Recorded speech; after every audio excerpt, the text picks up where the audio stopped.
transition metals. Now, this first video on the playlist is just going to be a pretty short video on the introduction, really. A lot of definitions, etc., etc. And then from here, a lot of shapes you need to memorize, a lot of tests, regions, all of that. So yeah, I'll be carrying on from there. So transition metals, a metal that can form one or more stable ions with a partially filled d sublevel. That's really important. A metal that can form one or more stable ions with a partially filled d sublevel. The H2O ligand has an oxidation state of 0. That's important when you're working out the oxidation state of a metal ion by doing total oxidation state minus sum of oxidation state of ligands. H2O ligand has an oxidation state of 0. State the two period 4d block elements that are not transition metals: scandium, zinc. And it's just better to memorize these. Scandium and zinc are the only two period 4d block elements that are not transition metals. Transition metals, well, the d orbital can contain up to 10 electrons, and therefore transition metals must form at least one ion that has between 1 and 9 electrons in the d orbital. Incomplete d sublevel is that causes the special chemical properties of transition metals. So it could be like a 1 marker, and maybe a multiple choice question. Yeah, a multiple choice question, and it could be like tick which is the following reason that causes special chemical properties of transition metals. Incomplete d sublevel would be your answer. It causes special chemical properties of transition metals. Why are scandium and zinc not transition metals? Good question. Because scandium only forms Sc3+, empty d sublevel. Scandium has electron configuration Ar, 3d1 4s2. So when it forms Sc3+, it loses 3 electrons. So it ends up with the electron configuration Ar. So it's got an empty d sublevel. Whereas zinc only forms Zn2+, a full d sublevel. So zinc has electron configuration Ar 3d10. I think it should say 4s2 3d10.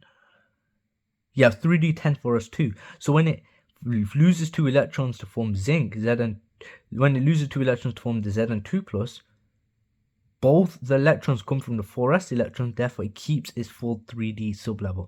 So scandium, empty d sublevel, zinc, full d sublevel, therefore none of them, scandium, neither zinc, are transition metals.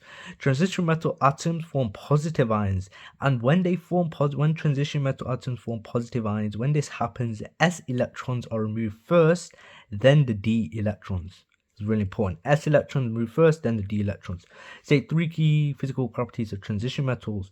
They all have a high density, all have a high melting and boiling points. Ionic radii are more or less the same. State 4 key chemical properties of transition metals. So you need to be able to distinguish between these, because let's say in the exam you get like a 4 marker. I think I've seen a 4 marker before. It's like maybe it was something else, but it was like identify 4 things or state 4 things, right? And let's say you mistake physical for chemical properties for physical, you're going to lose all the 3 marks or 4 marks. It's physical properties, high melting boiling points, all have a high density, ionic radii are more or less the same. Chemical properties of transition metals can form complex ions, form colored ions, form complex ions, form colored ions. The good catalysts can exist in variable oxidation states. Colors of the colored ions refer to the aqueous ions. That's really important. Colors of the colored ions refer to the aqueous ions. Overall charge on complex ion is a total oxidation state. Also very important. Why do transition metals show variable oxidation state? Because the energy levels of the 4s and 3d sublevels are very close to one another. Energy levels of 4s and 3d sublevels are very close to one another. Therefore, different numbers of electrons can be gained/lost using similar amounts of energy. Energy levels of 4s and 3d sublevels are very close to one another. Different number of electrons can be gained/lost using similar amounts of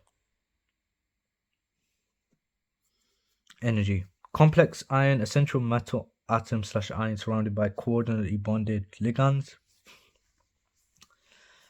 Central metal atom/ion surrounded by coordinately bonded ligands.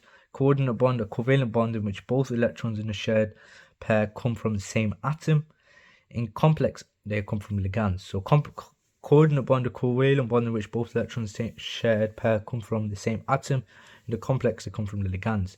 ligand an atom slash ion slash molecule that donates a lone pair of electrons to a central metal ion, central transition metal ion to form a coordinate bond.